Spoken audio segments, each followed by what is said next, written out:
Beijing. China's Communist Party formally elevated President Xi Jinping to the same status as party legends Mao Zedong and Deng Xiaoping on Tuesday, writing his name into its constitution and setting the nation's leader up for an extended stay in power. The move will make Xi the most powerful Chinese leader in decades, with ambitions to tighten party control over society and make his country a superpower on the world stage.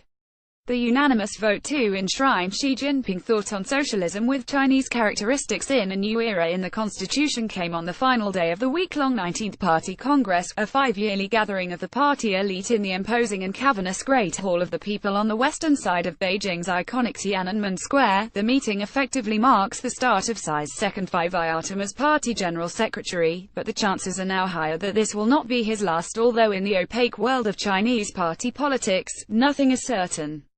The amendment of the party constitution effectively confirms Xi Jinping's aspiration to be the Mao Zedong of the 21st century. That means a top leader with no constraints on tenure or retirement age, said Willy Wallap Lam, a political expert at the Chinese University of Hong Kong. The fact that he has become the new helmsman of the ship of state, providing guiding principles for party, state and military, provides the perfect justification for him to stay number one well beyond the normal 10 years. The inclusion of Xi's name in the party's document makes him only the third Chinese leader to be so honored, with his ideology joining Marxism-Leninism, Mao Zedong thought and Deng Xiaoping theory as a guide to action.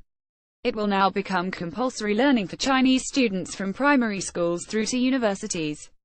China's Communist Party imposed a system of collective leadership after the death of Mao, scarred by the madness, cruelty and famine one man had imposed through the disasters of the Great Leap Forward and the Cultural Revolution. As a result, Xi's two predecessors Jiang Zemin and Hu Jintao ruled through consensus, as the first among equals at the top of the ladder, and were limited to 2 terms in power.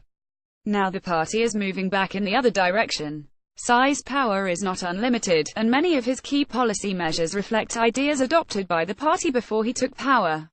Yet the past week has seen an explosion of sycophancy toward China's leader, after his mammoth 3.5-hour speech kicked off proceedings last Wednesday.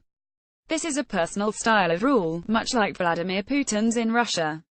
Throughout the week, senior officials lined up, one after the other, to abase themselves, lauding Xi's profound, courageous, thrilling, insightful masterpiece of a speech that shone the light of Marxist truth and moved some of them from the bottom of their hearts. In retrospect, it was an overwhelming assertion of authority to a degree unseen since Mao, said François Godement, director of the China-Asia program at the European Council on Foreign Relations. Xi would still have to overcome significant obstacles if he wants to remain in power beyond the next Party Congress in 2022 when he will be 69, not the least a convention that officials retire if they are aged 68 or above, said Yan Meixie, a China policy expert at Gavekal Dragonomics in Beijing.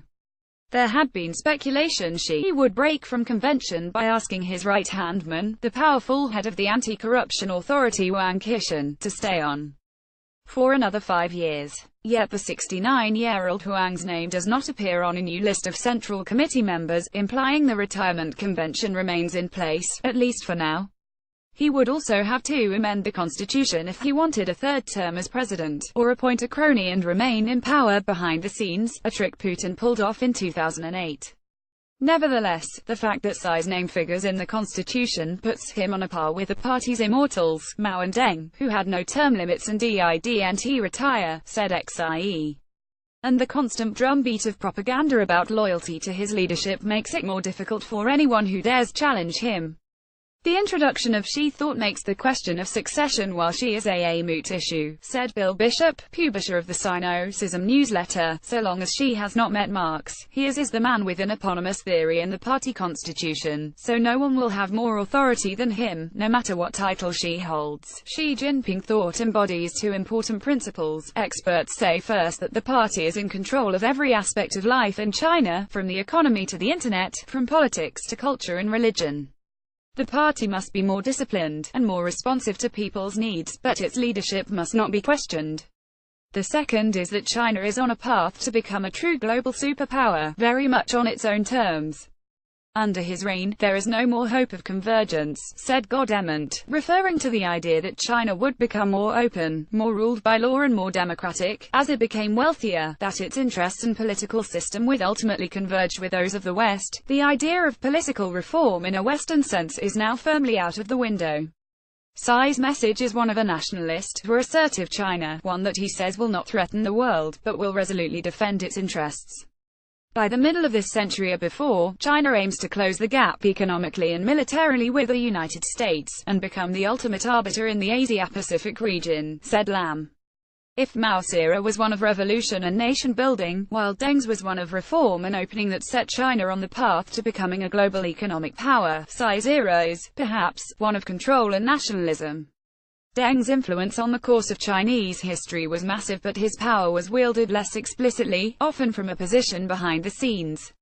As a result, his theory on socialism with Chinese characteristics was not formally incorporated into the party constitution until after his death. Former leader Jiang's ideological contribution is recognized in the document as the theory of three represents, as is his scientific outlook on development, but neither man is mentioned by name.